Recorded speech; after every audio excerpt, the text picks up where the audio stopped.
ñàkk bakkanam ca diwaanu Bignona mu nekk loo xamante ne nag lu metti la gannaaw manifestation yi fa am la ñooñu nag taxawoon temb rek di jàppale Ousmane Sonko seenum njiit ca la ñu xamle ñu gis ne nag ci guddik démb ga daal daanaka foofu ca Bignona tàngoon na jër ñu gis sax ni am na ñu bari ñu ca jëlee ay gaañu gaañu yu metti ba ñu rawale leen fële nga xamante ne rek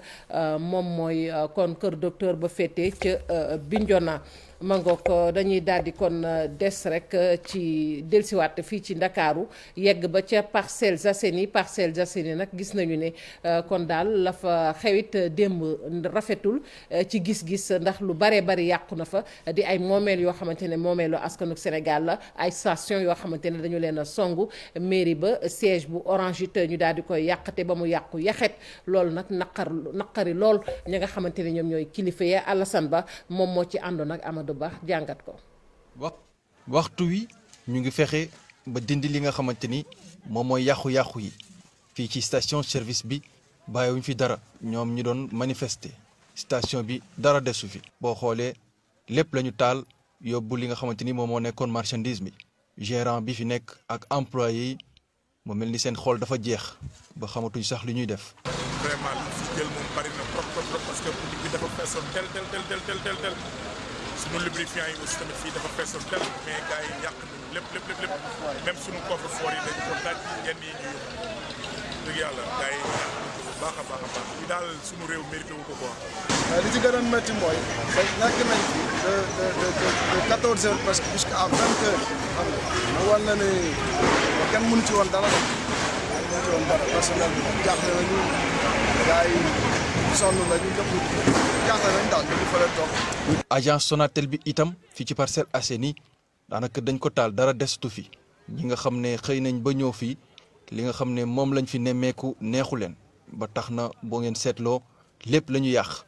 amul dara lu fi des personnel bi ñëw di constater li nga xamante ni moom mooy yàqu-yàqu yi te mënuñ ci dara mu nekk loo xamante ni rafetlu wuñ ko. boo demee ca mairie Parcelles itam naka noonu manifestant yi bàyyiwuñ ko taal mairie bi yàq ko lépp li nga xamante ni amoon na fi comme matériel mu doon loo xamante ni itam ñoom rafetlu wuñ ko jàpp nañ ne mairie bi mairie ñëpp la nekkul maire bee ko moom wala ñi nga xamante ni sax ñoo fi liggéeyee waaye askan wee ko moom.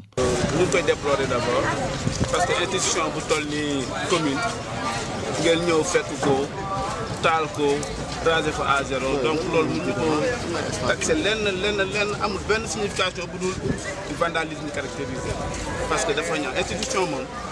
bokku la dara léegi commune bi ñëpp ko moom parce que kuy doog a juddu ki su màggete keneen ak keneen ñu ci pendant 3 heures de temps bu ci mairie bi di taal ay pneu di taal ay oto di yàq do nga xamante ne ñoom ñoo ko moom vraiment rafet. booy dox ci mbedday Parcelles Assainies nga mën a gis yàqu-yàqu yi nu mu bëri mu mel ni ay parcellois yu bëri dañu yeewu tey ak xol bu jeex ci li nga xam ne moom la ñuy nemmeeku ci yoon yi wala sax ci yenn service yi nga xam ne ñi fi doon liggéey ñu bëri nekk ay père de famille amatuñ dara loo xamante ni tey am nañ ko mu doon yaakaar lu dul xol bu jeex ak constater li nga xamante ni moo nekkoon seen gagne-pain tey ji ñu réduire ko en centre. ñu lay jaajëfal bu baax a baax Alassane Ba Sonatel nag am na lu mu xamal ay clientam mu soxal ay agence am nee na nag agence yooyu daal fi mu ne dañuy tëj seen i buntu ba jëmmi jamono li ko waral bokk na ci fitna gi ñu nemmeeku ci réew mi nee na nag bépp client boo xamante ne am nga loo soxla na nga daal di sukkandiku rek kon ci maanaam téléphone yi nga xamante ne kon ubbi nañu ko service clientèle bi na nga daal di dem ca service clientèle bi nga woote sax foofu ngir nag mën a wax sa soxla ñu mën caa taxaw nees ko waxoon nit ci ponk xibaar yi muy discours bi nga xamante ni kàddu yu tukkee ci jëwriñ ji ñu dénk biir réew mi muy Antoine Félix Diome mu soxal nag tolluwaayu réew ma Sénégal démb ci ay kàddoom dégg nañu ci ay poñ yi ca gën a fës nag bokk na ci wooteeg jàmm nga xamante ne nguurug Sénégal mi ngi koy woote di sàkku rek ci askan wi rawatina ak ndaw ñi ànd ko dal leneen it àdduna ci muy yàqu-yàqu yi ñu nemmeeku ci réew mi mboolem nag ñi def kon ñaaw ñaawteef yooyu mi ngi leen di dànkaafo te di leen xamal ni nag yoon dana def liggéeyam na mu waree te daañu leen nag topp ba teg leen loxo muy kàddu yi tukkee ci jëwriñ ji ñu dénk biir réew mi. niñ ko waxee woon ci ndoxteel li tey dañu am ay gan yoo xamante ni ñoom la ñu fas yéene seqal waxtaan ci li xew ci réew mi maa ngi koy wax sànq mu Ndiaye Cissé rek laay njëkk a laaj ci discours bi nga xamante ne ca laay dooree discours bi tukkee ci premier ministre bu Sénégal. ministre de l'intérieur moo ngoog damaa juum ministre de l'intérieur maa ngi koy wax sànq ba tey muy Antoine Félix Diome discours boobu yow mu Ndiaye Cissé naka nga ko jàngatee ndax discours boobu mooy dëgg-dëgg li nga doon xaar ci jëwriñ ji. jërëjëf Fatou Kiné Deme maa ngi nuyu sénégalais ak sénégalais yi ñuy seetaan yépp damay wax ne balaa may wax ci discours bi dañuy massawu sénégalais yi jaale ñi nga xam ne ñàkk nañ say ay doom wala pap wala rakk wala mag di jaale sénégalais yépp ci li nga xam ne moom la ñu dund ci fan yi di ci aussi massawu presse bi nga xam ne aussi am na ci lu mu ci dund di massawu waa TFM ak waa groupe Futurs Médias ci jafe-jafe yi ñuy dund ci mbir mi di aussi ñaawlu ñi nga xam ne tamit dagg nañ seen signal ndax presse bi moom ni mu ko dundee ci fànn yu bëri la ñii dañoo dagg seen signal lu ñuy ñaawlu la parce que dagg signalu seen TV ak Walf TV nekk loo xam ne mënoon na ñàkk parce que defe naa loolu daf ñuy dara delloo ginnaaw loolu yi ko def rendrewul benn service eh bien le président Macky Sall defe naa Babacar Diagne xaar nañ ci moom leneen lu mu dagg signal yi ou ay télé TFM aussi violence yi mu subir loolu tam ñu ngi koy ñaawlu violence moom kenn mënu ko rafetlu ci dara alors maintenant pour discours bi nga xamante ne moom la ministre de l'intérieur def man ñetti jàngat laa ciy def d'abord man jàpp naa ne situation Sénégal toll na foo xam ne ni peut-être président de la République la ñu doon gën a xaar mu wax dalal nit ñi parce que moo ñu jiite ñun ñëpp ci moom lañ doon gën a séntu mu génnee dalal Sénégalais yi rassurer Sénégalais yi alors defu ko waaye premier ministre ñu ngi wax premier ministre mu ñëwaat xëy na dañu nammatam premier ministre ndaxte premier ministre dafa am solo aussi ci réew dafa mel ni kon dafa war a dellusiwaat dafa mel ni soxla nañ ko soxla na premier ministre ndaxte dafa laaj ci réew ginnaaw président mu am une personnalité boo xamante ne dafay nekk personnalité politique bu forte. dogguma la lu tax ci sa gis-gis ñu bari ak gis-gisu ñeneen ñu bari jàpp nañ ni président Macky Sall moom moo waroon wax waaye du jëwriñ ji nga xamante ni moom la ñu dénk biir réew mi lu xew ak jëwriñ ji ndax ay kàddoom da di kàddu yoo xamante ni du rassurer. parce que problème mu bi am dafa dépasser problème mu benn ministère. problème bi boo koy jàngat du problème mu bu concerné benn ministère li ci rax moo bëri c'est un problème national. qui a des ramifications ci pratique secteur yëpp parce que booy xool li xew fan yi ñu weesu du problème mu Ousmane Sonko rek ku ko def lecture ne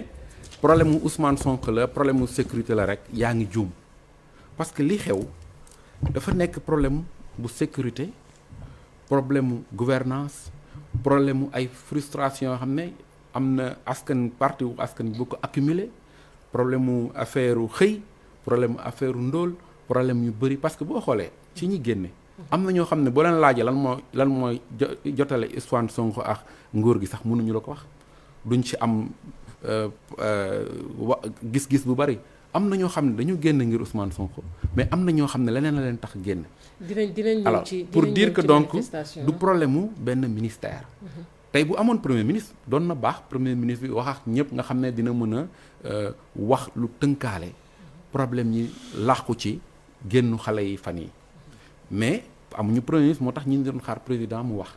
donc bu may ñëw nag ci discours premier ministre de l'intérieur jàpp naa ne li ma ciy gën a téye mooy apaisement parce que jamono bi ñu toll nii jamono wax dal ñëwaat suñu réew la du jamono menace mise en garde du jamono mise en garde yooyu yëpp je crois que mënoon na ci ñàkk jamono dalal Sénégalais yi tout en réaffirmant n'est-ce pas nu mu tudduti que état la ñu nekk république la ñu nekk mais li gënoon am solo mooy dalal xelu Sénégalais yi wan leen ne dinañu def ay pexe jàmm am ci réew mi parce que fu mu toll nii dépassé nañu di xool kan moo tooñ kan moo tooñul ku am dëgg ku amul dëgg nit ki bu feebaree benn soxla lay am mooy wér. jamono ji ñu toll nii suñu soxla Sénégal li ñuy gën a soxal mooy jàmm delloo ci Sénégal nan lañ koy defee nag je crois que c'est au président de la République de prendre les choses en main teg ay jéego yoo xamante ne dina tax jàmm dellu siwaat c'est bien beau ñu ne xale yi delluwaat leen seen i kër toog leen seen kër pour violence yi bañ a am mais dañu war a xoolaale li tax xale yi jug parce que booy wax nit ki toogal sa kër dellu pour bàyyi violence bi dëgg la mais xoolal li tax xale yi jugoon nga indi ci benn saafara. ma ngoog dinañ ñëw ci loolu parce que lu am solo la wax nga ko manifestation yi ñu gis ren dafa di manifestation yoo xamante ne du benn ministère waaye dafa am lu bari loo xamante ne dafa làkku ci gannaaw ma ñëw ak Mamadou Thior moom it gannaaw bu ma ko delloo nuyuwaat nga jàngatal ma rek discours bi nga xamante ne nii jëwriñ ji dénk bi réew mi def na ko démb yow tamit noo jàngatee discours bi wax naa ko sànq di ko fàttali ci poñ yoo xamante ne gën nañu ko ràññee apaisement mise en garde yow noo ko gisee Mamadou Thior. waaw jërëjëf Fatou Kiné Deme da nga may ni ko mu jaay defee vraiment jaalew Sénégal parce que bu benn bakkan rotee sax ëpp na si réew waxatuma la ñuy naan bay ñeenti bakkan donc lu xaw a doy waar la ñuy ñaan yàlla yemale ko fi te itam may ma saw suñu bokk taskatu xibaar yi parce que li fi xew quand même du doy waar dugguleet nag mais dafa doy waar parce que bu ñu demee bay dal ci ay études taskatu xibaar yu bëree bëri ci nii wala ci na ni ko mu jaay waxee coupé signal yi fii ñëw physiquement taal oto yi attaqué installation yi comme démb TFM li leen fi xaw a dal ak RFM ginnaaw bërki démb lu ñuy ñaawlu la ça veut dire que nit ñi xamuñu li xew parce que bu dee Youssou Ndour dafa ànd ak Macky Sall dañ ko war a méngale Youssou Ndour la muy def ak rédaction bi la muy def loolu bokkul kuy waxal yàlla rek xam ne quand même yéen a ngi béy seen waar ci tool bi donc loolu kuy wut ay rek moo koy def donc ci wàll woowu franchement nit ñi nañu delloo si xel yi ñun taskatu xibaar yi jeng daf ñoo warul te jenguñu sax man gëm naa ni jenguñu ku nekk yaay xool sa aqulaayu taala comme àttekat yi ñuy mbambate yi ci réew mi parce que ku ci nekk yaay def sa liggéey boo ñibbee sa kër nga xool ndax liñ la dénk def nga ko ni mu waree mbala defoo ko ni mu waree parce que li baax ci ab nit saa yoo ñibbee sa kër bés bu nekk il faut faire le bilan de ta journée la nga def ci bés bi nga def le pour et le contre nga xool ndax la ñuy xaat ci yow ci wàllu liggéey ndax motel na ko bu ñu koy def rek je pense que lu ni mel parce que di coow li yëpp li koy indi affaire yoon je pense que mënoon na ñàkk waaye bakkan di rotaat affaire démocratie man 2011 li ma fi gis ci manifestation man ma bokkoon ci ñi gëm ne dootuñ ko gisaat man réglé nañ problème mu affaire question de gouvernance ak yooyu une bonne fois pour toutes mais lii dellu siwaat quand même dafa doy waar boo ma ñëwee ci laaj bi ministre de l'intérieur Antoine wax dëgg yàlla dama mos a wax ne gis nga ministre de l'intérieur kuy doog a nekk ministre doo ko jox ministère de l'intérieur dafa diis c'est-à-dire mën na tàmbalee beneen ministère bu amee deuxième expérience nga jox ko ministère de l'intérieur mais ministère de l'intérieur du ministère u caaxaan dafa diis nag ci loosam yi honnêtement du loo xam ne ay question de truc mais wax man li ma xalaat laay wax dafa diis te affaire bi dafa diis trop léegi boo xoolee ni mu waxee dem certes l'État doit montrer fermeté mais boo xool nit ñi yëpp même peut-être ñi ànd ak président am na ñoo xam ne am nañ malaise parce que du loo xam ne discours boobu la ñu xaaroon fermeté l'État doit être ferme c'est certes dañu war a état du yox-yoxi mais état mën na woon a fermeté dans la persuasion on avait besoin de la persuasion hier c'est-à-dire wax ak xolu nit ñi pas wax ak kii ak fitna yooyu comme ni ñu ko defee parce que amoon na noo xam ne bu ko waxee woon démb rek je pense que xol yi nañ xaw a giif mais boo xoolee après bi mu pare dafa mel ni dafa nit ñi dañu gën a mer te loolu baaxul fii mu nekk dañ tollu foo xam ne faw ñu dalalaat xel yi delloo si waat xel yi parce que dëkk bi quand même fitna bi bëri na te kenn amu ci benn intérêt ab Macky Sall bi fi nekk yor nguur gi amul intérêt ñetti at ci ko dese dëkk bi lëbëjoo ki nga xam ne mooy Ousmane Sonko di wut pour jot ci nguur gi bu fekkee ne dañu naxasaay dëkk bi bu ñëwee du fi fekk dara je pense que ñoom ñaar ñi nga xam ne ñoo wala coow li parce que coow li au delà de la question de Adji Raby Sarr bi affaire bi jóge je pense que coow li mën nañu cee génn wàllu politique nañu delloo si waat xel yi xam ne lii yëfu àdduna la fii rek lay yem. ma ngoog fii ak ñu may làmbal Abdoulaye Diallo ca diwaanu Kolda. dañuy dem rek fële ca Thiès benn dëkk ñaari gaar dëkkub Cheikh Anta Diop foofe nag gouverneur ba daal dinay nag kon jël dogal ci l'armée ba mu ñëw nag dooleel si force de l'ordre ya fa nekk nag ndax ku ne xam na ni fitna yi am ci réewum Sénégal faw rek force de l'ordre yi ak mboolem ñi nga xamante ni ñoo féete ci wàllu kaaraange gi ñu joxante loxo muy élément bataillon blindé yu Thiès ñoom nag ci seenub njiit colonel Mamadou Sarr ñoom nag booy xool daanaka fépp fu édifice nekk fépp fu bànqaasu nguur gi nekk ñu ngi ko wër gaaw ko nag ngir mën koo aar ba rek manifestation duñu fa mën a songu démb nag la ñu doon amal rek booy xool ay placement maanaam di jël rek élément yooyu fu ne ñu teg leen fa ca diwaanu Thiès dañu fay fekk ji Cheikh Anta Diop ak Sey Latira.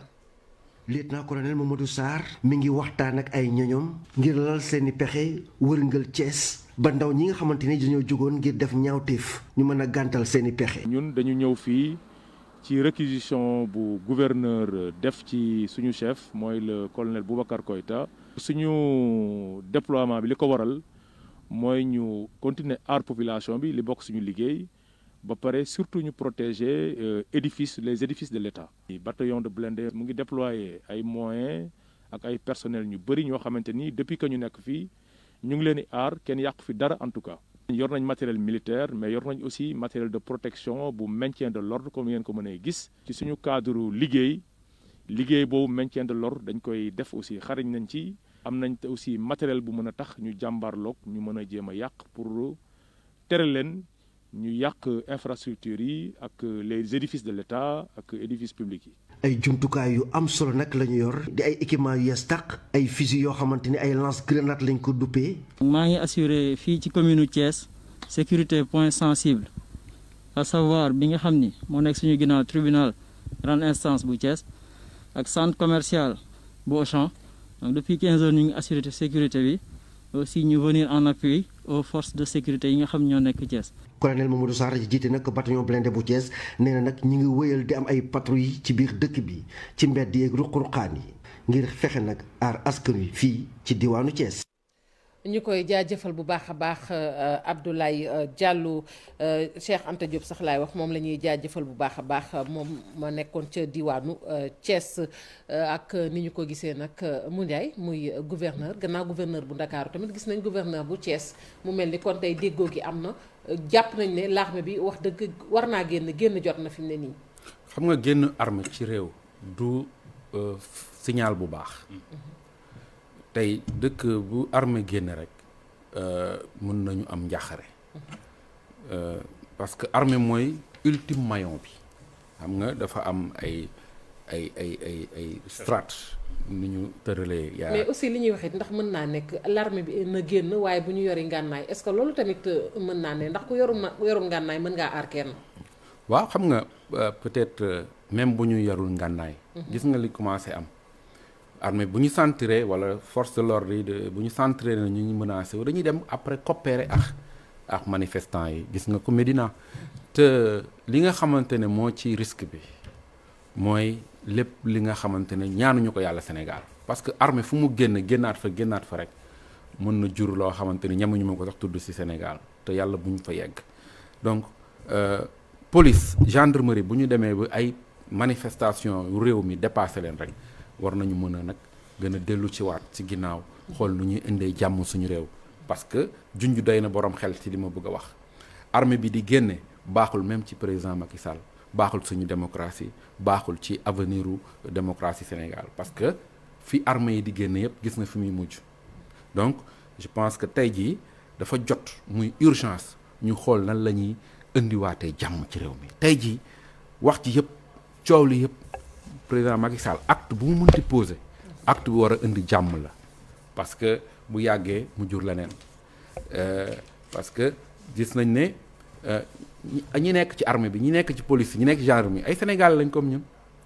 ñoom tey booy gis sax ñu am ñu siy gaañ day am lu la metti parce que militaire bi wala gendarme bi wala gémi bi ñuy gaañ kooku sénégalais la citoyen sénégalais la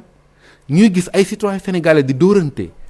ñoo xam ne ñoo bokk benn réew loolu du lu ñuy rafetlu loo xamante ne nii la war nañ ci jug gaaw balaa muy wees je crois que tey jii loolu mooy discours képp koo xamante ne sénégalais nga ak foo munti nekk tey que waruñu xool man Sonko la wala Macky la dañu war a xool ñun ñëpp sénégalais la te intérêt Sénégal mooy tey ñu ñëwaat ci jàmm te jàmm jooju nag mu ngi ci loxo kenn la nekk loxo président de la République Macky Sall moo war a poser ay actes yu jàmm ñëwaatee ci réew mi. monsieur Thior dinaa ñëw ak yow parce que Moundiaye Cissé yaa ngi wax lu am solo muy fitna gi nga xamante ne daanaka la cay judd mënees naa wax ni du lu gën rawatina ak bu ñu nee l'armée génn na bakkan a ngi rot fële sax ca diwaanu Ziguinchor ñi ñuy xamal tamit ne am na ab manifestant boo xamante ne nag kon jàpp nañ ni bal lañu ko sox ba gannaaw bi bañ ko rawalee kër docteur bu Ziguinchor sax dafa mujj ñàkk bakkanam foofu it bilan ba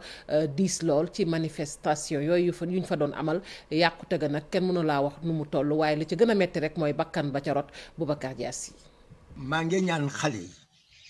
lu am na ba pare léegi moom ñu jëlaat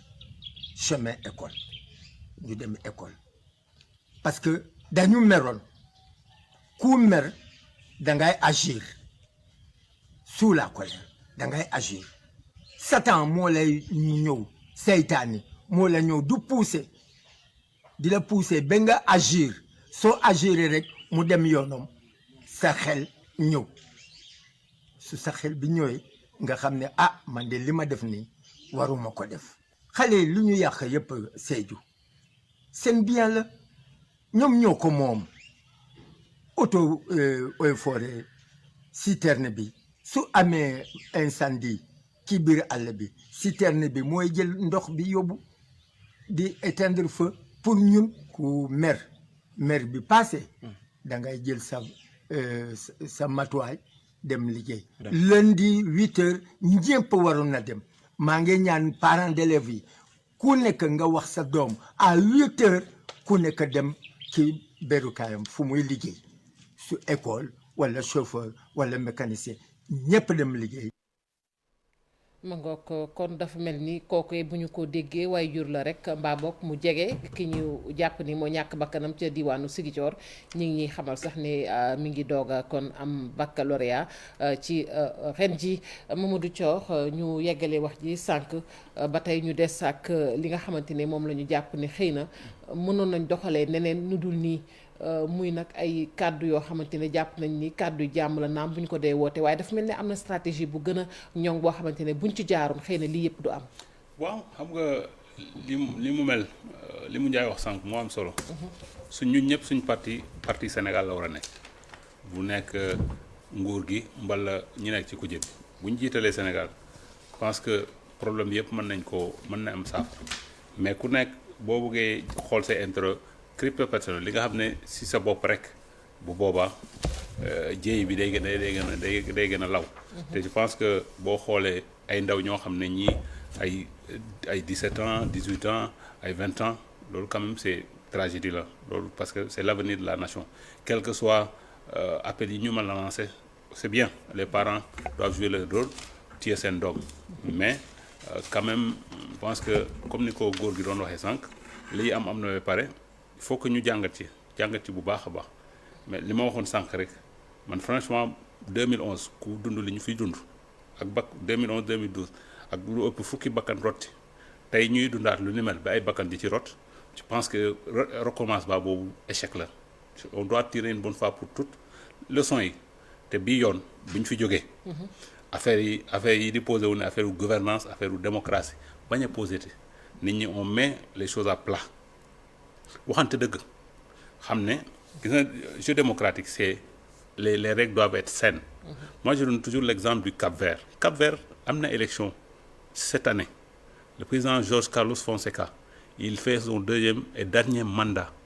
et Cap-Vert déggoo fa benn coow ils vont faire les élections tranquillement loolu mooy yoon les jeux sont sains doo jéem a fexe noo muuseeg yoxosoo boo nekk ci nguur gi opposition bi ainsi de suite boo ñëwee itam ñu ngay def la même chose donc il faut ñuy affaire bi bu leeree je pense que comme ça se fait alternance bi banale parce que ça aussi c'est important. Vous regardez li xew Niger tension yi fa am temps yi le parti qui a fait 10 ans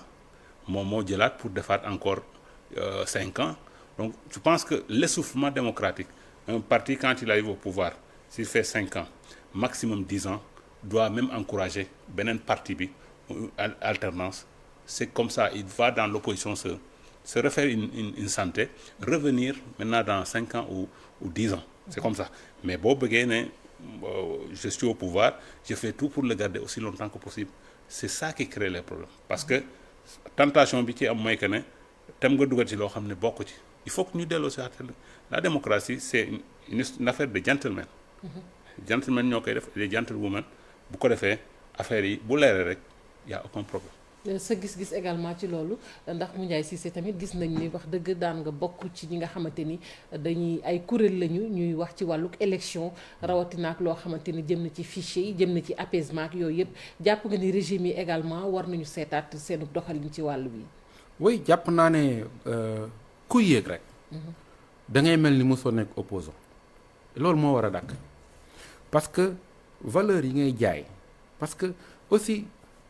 dañu gis ne képp ku nekk ci opposition rek da ngay ànd ak peuple bi gëm la boo yéegee doxal boo xam te dañu naan cam. programme yi souvent dafay waroo ak sax la ñuy def ca nguur ga. oui programme yi ak même digge yi. programme yi ñuy def yi ñuy diggee balaa ñuy dem. balaa ñuy yegsi si nguur gi mooy digge yi. donc bu ñu toogee rek soppeeku.